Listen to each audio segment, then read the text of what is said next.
Let's move on now to the New York Giants and our free agency review series. But before we do that, Ryan and I, this is our last series when it comes to the free agency section of the 2023 offseason before we pivot to previewing the 2023 season and with picks and predictions. And what that means is a lot more New York Giants content. And if you want to see that content, be sure to subscribe and ring the bell so you can get notified when new videos are released. And Ryan, let's get into it here. Let's do it. The New York Giants made some moves this offseason and some good offseason free agency additions. We like their draft moves as well. But let's just start out immediately with kind of coming into the offseason is what they were going to do with their two-star players, Daniel Jones and Saquon Barkely. I know we've talked about this a little bit before, but that kind of they needed to level set that before then really any of these other moves were made. What do you think of kind of their decisions when it came to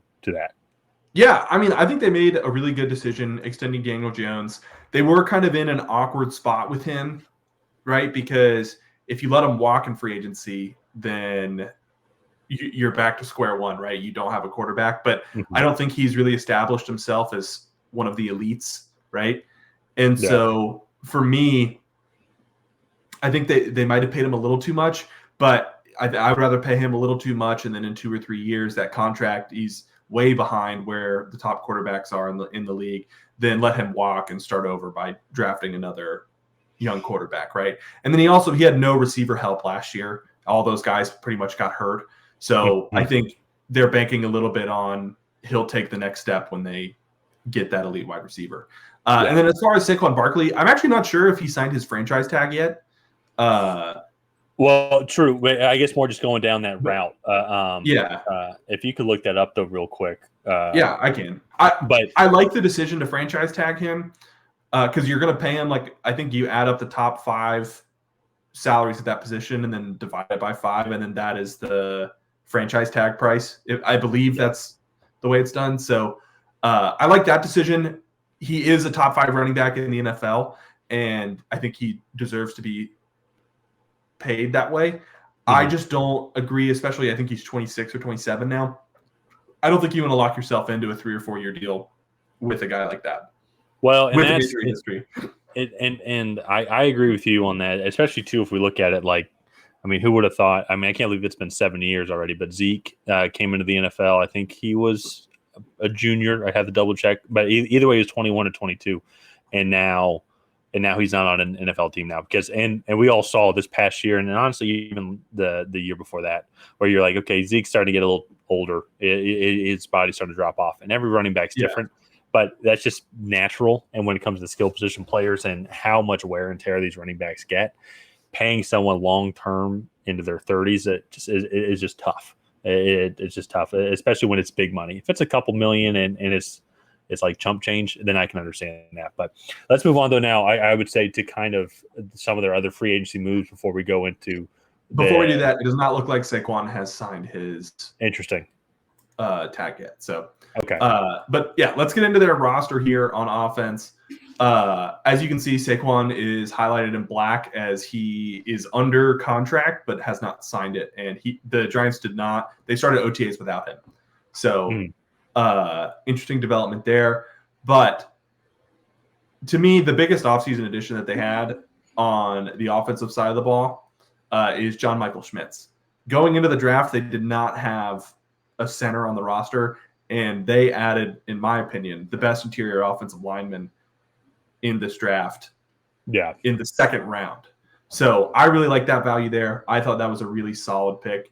I know they added Darren Waller, but John Michael Schmitz, if you guys didn't follow the channel through the draft, had a special place in my heart for what he was able to do at the Senior Bowl. So yeah, and especially after losing Nick Gates, immediately starter from day one. And I will say, I think it was good value as well for adding Jalen Hyatt, considering the fact, too, they didn't really do too much else in the offseason. Like they did sign Paris Campbell. Then they do also have Wan'Dale Robinson coming back from an ACL injury. But in general, though, not like more just kind of re-signing key players like Darius Slayton and Sterling Shepard, who especially Darius Slayton came on strong towards the end. And I think he fits well in that system. But I agree with you. Offensive line is the weakest part as well, and getting John Michael Schmitz there. And one final one that I just want to bring up, getting Darren Waller in a not really too much of a trade. I think low risk, high reward, because if he can stay healthy, now he is a huge weapon for Daniel Jones. And I think he fits into that system really well.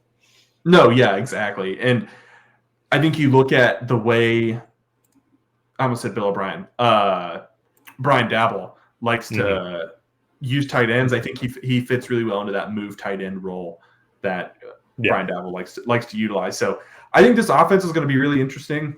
My biggest questions are, can Daniel Jones take that jump that Josh Allen took when Josh Allen was given Stephon Diggs? I know Daniel Jones was not given a Stephon Diggs, but hopefully his wide receiver competency in 2023 is a lot better than it was in 2022. So can he make that step with his receiver group? And then is Saquon Barkley coming back? Because I like Gary Brightwell, Eric Gray, Matt Breida. That's a good rotational group, but it would obviously be a lot better with Saquon Barkley. Yeah. So I will say Josh Allen was never given a Bryce Ford Wheaton, but that's what Daniel Jones has that. Well, yeah, but I'm just kidding. Don't respond. Yeah, I know. Let's move on. I did actually like Bryce Ford Wheaton, but I do too, but I like Stephon Diggs more. Let's move on to the defense now here, and they did lose. Well, actually, not really anybody that played significant snaps. Julian Love's the only one. He played 89% of snaps, but in general, though, not too much loss from this defense. I like Deonte Banks, I think, at corner here. That was, I believe, the receiver run had gone off by then. Actually, Zay Flowers I think Zay Flowers was still on. Yeah. No. They went all 4 in a row. It was right before the Giants. Yes. Oh, and the Vikings pick. Yes. My bad. Yeah. My apologies. Yeah. Yes. So I got my numbers mixed up. But either way, though, I think getting Deonte Banks here, I think with all 4 of them gone, I like that pick as well. And then we shored up some depth because in general, though, we saw a lot of good improvement from this team. Azeez Ojulari has improved a lot. And then also Kayvon Thibodeau, I think, came on really strong. And there's just some good pieces here. I think this is one of the underrated defenses in the league just because I guess on the flip side, it's just the interior or the trenches on the offensive side have just been pretty bad these past couple of years. And that's what the main focus has been on. Yeah, no, I agree. I think this group is going to be pretty solid. They have a really tough division to go against. And so it'll be interesting, I think, to see what they bring to the table. So let's go ahead and get into our final segment here, and we're going to kind of just discuss what we think a successful season would look like for the Giants. And for me, I really want to see them not just be playoff contenders, because they were kind of playoff contenders last year by default, right? Because the NFC was bad. I want to see them kind of be,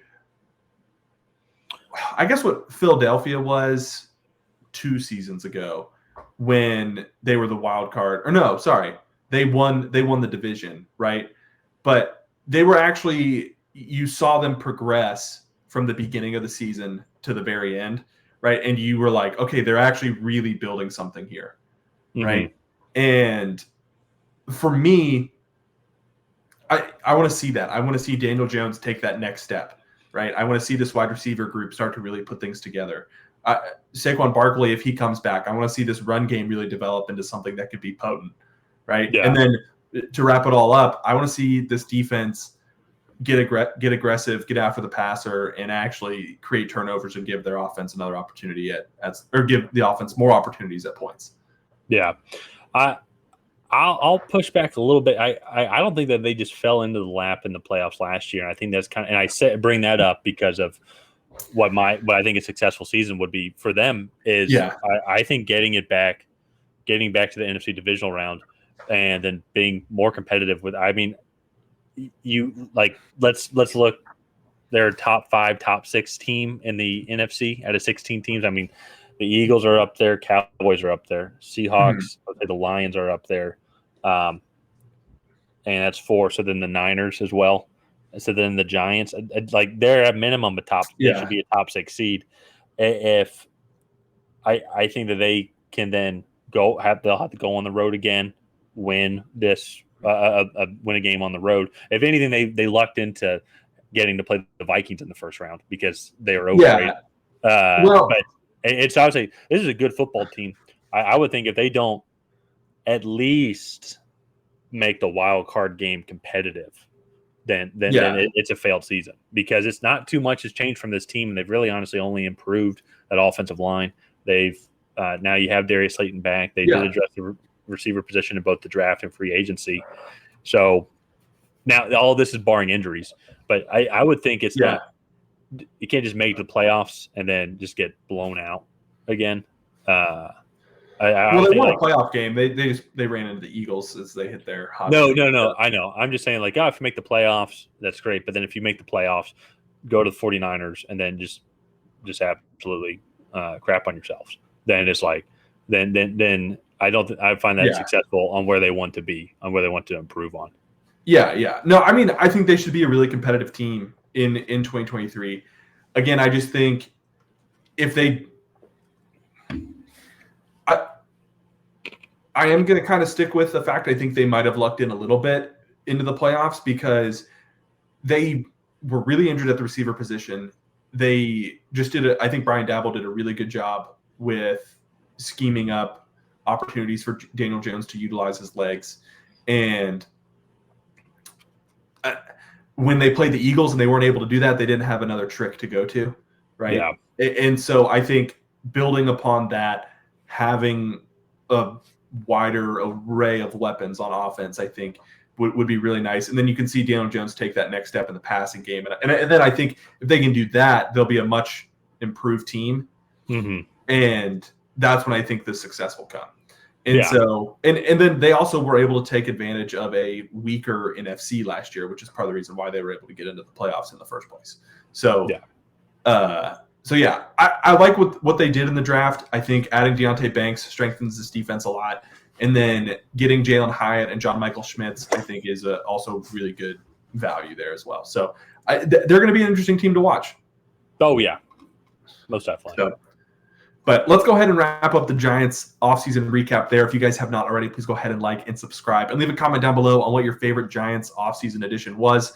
Was it a draft pick? Was it a free agent signing? Let us know down below. Other than that, we will see you guys next time.